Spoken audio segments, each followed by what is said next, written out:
Dando sequência, após ter visto o Shekinah, vamos ver alguns itens que ainda compõem a arca. Nessa arca estava um vaso de ouro contendo o maná, a vara de Arão que floresceu e as tábuas da aliança, como dito em Hebreus 9:4. A arca da aliança era o lugar onde eram guardadas as tábuas da lei. Vemos isso em Êxodo 25:21, Deuteronômio 10:5, Êxodo 40:20. O vaso de ouro com o maná e a vara de Arão que floresceu, visto em Números 17:10, não era só a arca que representava o Senhor Jesus Cristo, aquele em quem habita corporeamente toda a plenitude da divindade. Os objetos da arca também nos dão algumas revelações adicionais. Esses objetos representam duas figuras distintas, isto é, representam a divindade e também aquele em que habita corporalmente toda a plenitude da divindade, a saber, o Senhor Jesus Cristo. Primeiramente, nós veremos os objetos da arca como figuras da divindade.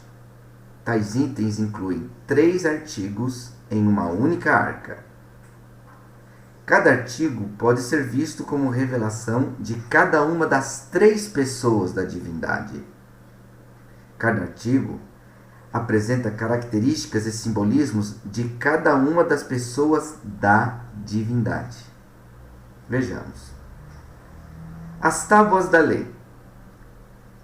Temos aqui uma figura do Deus Pai, o legislador. A lei foi dada através da sua voz. A lei simboliza autoridade e poder, que são atributos do Pai. O vaso de ouro do maná. O maná nos remete ao Deus Filho, que é o pão da vida e o pão que desce do céu, visto no Evangelho de João 6, 48, 50. A vara de Arão que floresceu. A vara de Arão é uma figura de Deus na forma do Espírito Santo, pois na vara de Arão observamos o princípio de gerar vida e frutificar. Gálatas 5, 22, 23. Em segundo lugar, os objetos da arca representam aquele em que habita corporalmente toda a plenitude da divindade. Todas as exigências contidas no Antigo Testamento foram completamente cumpridas pelo nosso Senhor Jesus Cristo. Como diz, pois em Cristo habita corporalmente toda a plenitude da divindade. Devemos também estar cientes de que aquilo que foi cumprido em Cristo, a cabeça, deve também ser cumprido em seu corpo, a igreja. Cada item da arca nos revela algo do caráter de Cristo e de seu ministério para e através do seu corpo. Vejamos. As tábuas da lei. A lei em Israel incluía 3 aspectos. A lei moral, encontrada nos 10 mandamentos, registradas em tábuas de pedra. Esta lei foi dada a Israel 3 vezes. Na primeira vez, ela foi transmitida oralmente para as nações de Israel, enquanto eles estavam junto ao Sinai. Mais tarde, ela foi escrita pelo dedo de Deus em 2 tábuas de pedra. Êxodo 31, 18.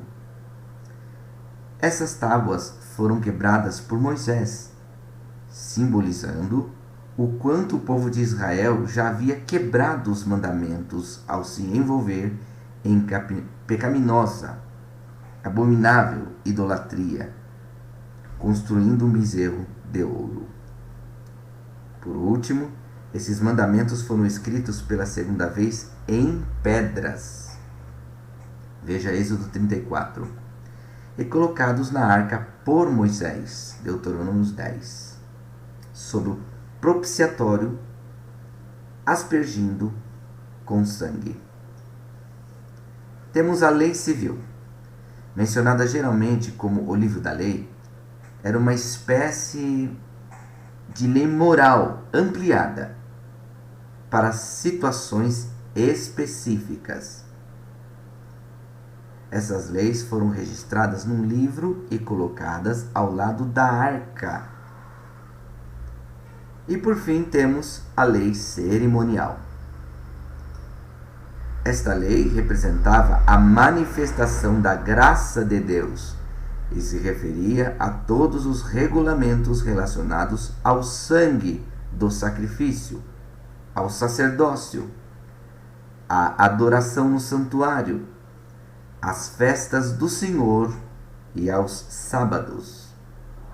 Êxodo 25, 40. E o livro de Levítico esclarece os detalhes de tais cerimônias.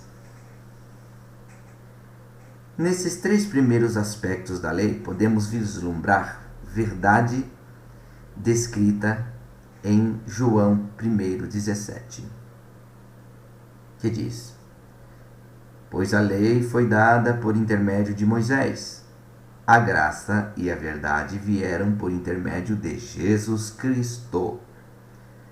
Assim como pela graça de Deus, a lei, ministério para a morte, foi coberta pelo propiciatório, aspergido com sangue, assim também Cristo, o perfeito propiciatório aspergido com sangue, se fez maldição para remover a maldição da lei que estava sobre nós. Gálatas 3:13. Toda a lei perfeita e completamente cumprida em Jesus Cristo. Isto é fato.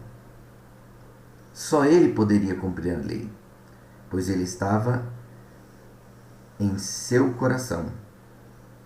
Ele é um Deus justo e salvador. No Sermão do Monte, Jesus assumiu seu papel de legislador. Ele é aquele que exaltou a lei e tornou-a gloriosa. Isaías 42:21. Ele cumpriu a lei em todos os seus aspectos: moral, civil, cerimonial. E quando seu corpo foi partido e seu sangue derramado na cruz, ele aboliu a lei cerimonial, pois é a completa expressão da glória de Deus. Ele agora nos chama para uma lei superior. Esta lei não foi escrita em 2 tábuas de pedra, mas escrita pelo dedo de Deus, o Espírito Santo, sobre as tábuas do coração. Veja Jeremias 31, do 31 ao 34, e Hebreus 8 também. Esta é a lei da nova aliança, uma lei muito superior à lei do amor. Assim, as 2 tábuas da lei apontam para aquele que foi o único a cumprir perfeitamente a lei do Pai, isto é, a vontade do Pai. Por esta causa, toda a condenação que havia anteriormente na lei foi lançada sobre Jesus Cristo. João 5:22. Vemos agora o vaso de ouro com maná. Êxodo 16. Literalmente, maná era o pão vindo do céu que serviu de alimento para o povo de Israel no deserto. Isso por 40 anos. Recebeu esse nome por causa da reação das pessoas quando ouviram pela primeira vez. Maná significa: o que é isso? Tinha um gosto característico de azeite e caía do céu durante a noite, como o orvalho. Era branco de formato arredondado e doce como mel para o paladar. É o que diz Números 11, 7 ao 9. Cada pessoa deveria apanhar a porção necessária para si mesma todas as manhãs. Ninguém podia recolher para outra pessoa. Espiritualmente, o maná simbolizava a natureza, o caráter e a provisão do Senhor Jesus Cristo, como o pão da vida. Jesus é o pão que desceu do céu e que foi ungido com óleo de júbilo. Jesus é doce como mel e fresco como orvalho para aquele que crê. Jesus é o verdadeiro maná. Todos devem comer dele para não morrer. Ninguém pode comer por outro. Ele é a fonte da vida eterna. Ele provê sustento ao seu povo na jornada pelo deserto. Glória a Deus. Há 3 observações adicionais relacionadas ao maná que aqui merecem destaque. Primeiro, o maná cessou quando o povo de Israel entrou na terra de Canaã.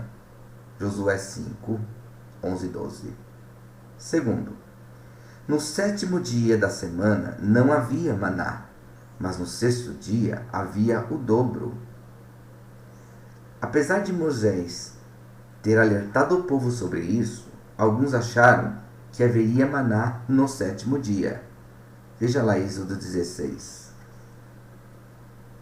Em terceiro, não havia mais maná na Arca da Aliança quando ela foi levada para o Templo de Salomão, o lugar de descanso permanente da Arca. Encontra-se em 1 Reis 8, 9. Isto tudo nos revela que este é o tempo aceitável. Hoje é o dia da salvação. Não haverá pregação do Evangelho no final dos tempos.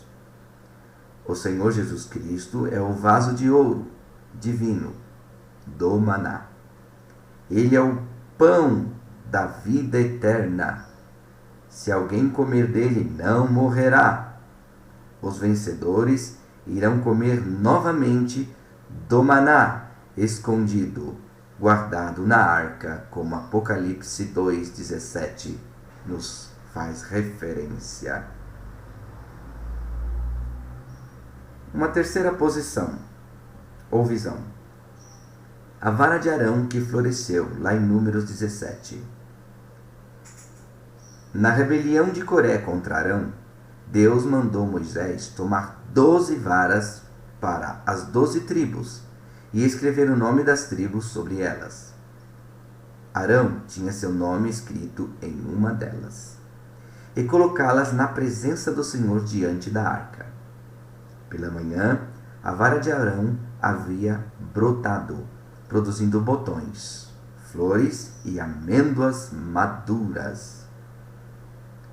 Era só uma vara, porém a manifestação de vida era tripla, novamente representando fisicamente a plenitude da divindade.